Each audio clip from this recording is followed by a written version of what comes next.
नमो ॐ विष्णुपादाय कृष्णप्रेष्ठाय भूतले श्रीमते भक्तिवेदान्ता स्वामिन्निति नामिने नमस्ते सारस्वते देवे गौरवाणी प्रचारिणे निर्विशेषा शून्यवादी पाश्चात्यदेशतारिणे. Hare Krishna everyone. So we are discussing this very important shloka, that is shloka number 13 from chapter 4, which is transcendental knowledge or Jnana Yoga from Srimad Bhagavad Gita. So what is the shloka that Krishna is narrating to Arjuna? Chaturvarnyam maya srishtam gunakarma vibhagashaha tasya kartaram api mam vidya kartaram avyayam. So in the previous episode, we have started discussing this. If you haven't already watched it, kindly do so and then come back and watch this. Now, somebody may ask, I'm already a devotee. I've been chanting, I know a little bit of Krishna consciousness.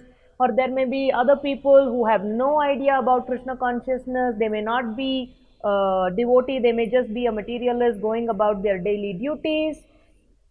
Actually, this particular system that Krishna has created which is Varnashrama system. What did he say? Chatur Varnyam Maya Srishtam.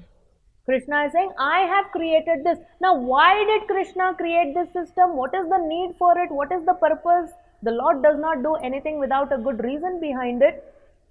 So whether somebody is a devotee, whether somebody is a non-devotee, whether somebody is an Indian, American, African, European, Russian, whether somebody is a male, whether somebody is a female, whether somebody is a grihastha, whether somebody is a brahmachari, sannyasi, vanaprasthi, brahmana, whatever he or she, whoever it is, for everybody it is highly essential to be a part of this system, the ideal system created by Krishna, which is Varnashrama system. To know what one's Varna is, to know what one ashrama is, and to know what are the do's and don'ts of that particular Varna and ashrama is highly essential. But the thing here is, to follow the system, it's not a very individualistic, although it can be practiced at the individual level. We need a nice system, a conducive system where everybody can nicely progress.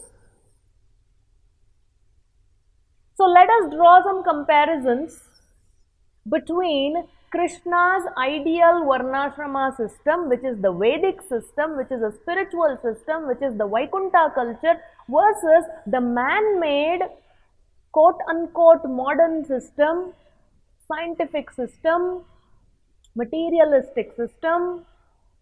Let us draw some comparisons between these two. Now, to talk about Varnashrama, we may have to go behind like about 300-400 years maybe, where in our Bharata Varsha, the Vedic culture was predominant, versus let's take today, the modern times, the current times in our own country, Bharata Varsha. I'm saying Bharata Varsha, but pretty much across the world you can take it. So now let's take about 5 to 6 parameters and make a comparison between the Vedic culture, the Varnashrama culture, versus the so-called modern culture or materialistic culture. For example, let's take the most important asset that we have, which is time. So let's compare time in this system versus that system. So let's go back to the Vedic times, where the predominant occupation of people at the time was agriculture.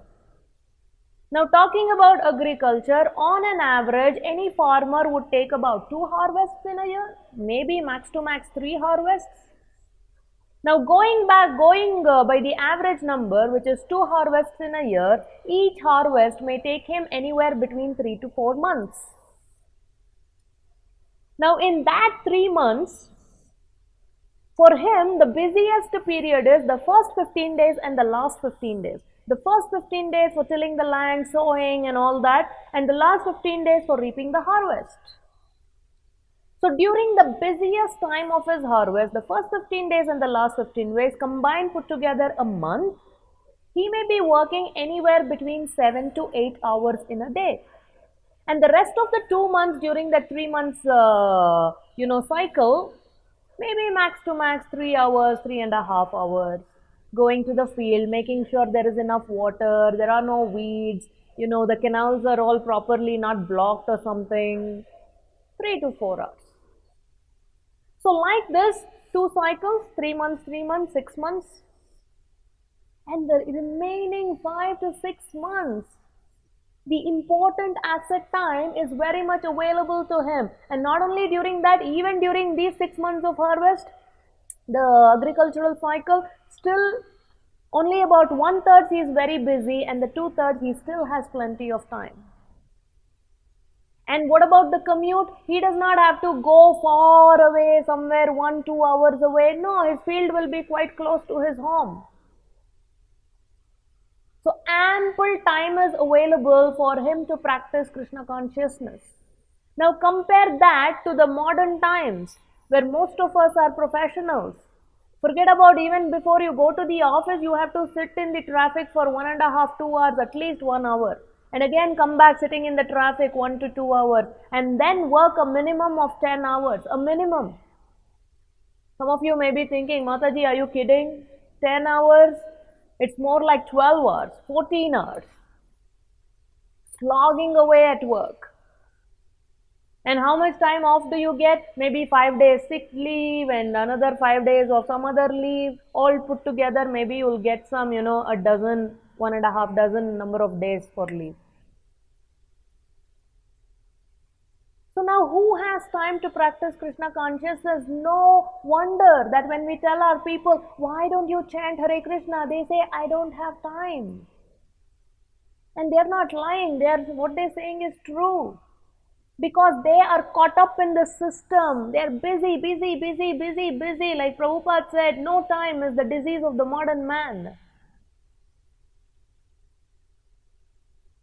So the number one parameter, time, in the Varnashrama system, in the Vedic system, there is ample time for practicing Krishna consciousness, but in the modern time, there is not very much time, hardly any time.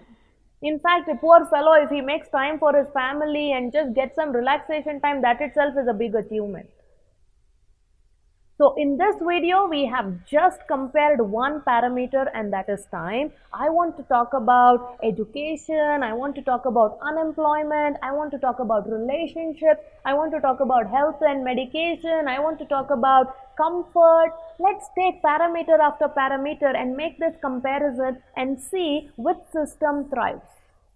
Okay, so keep contemplating. We'll come back in the next video and discuss more. Hare Krishna.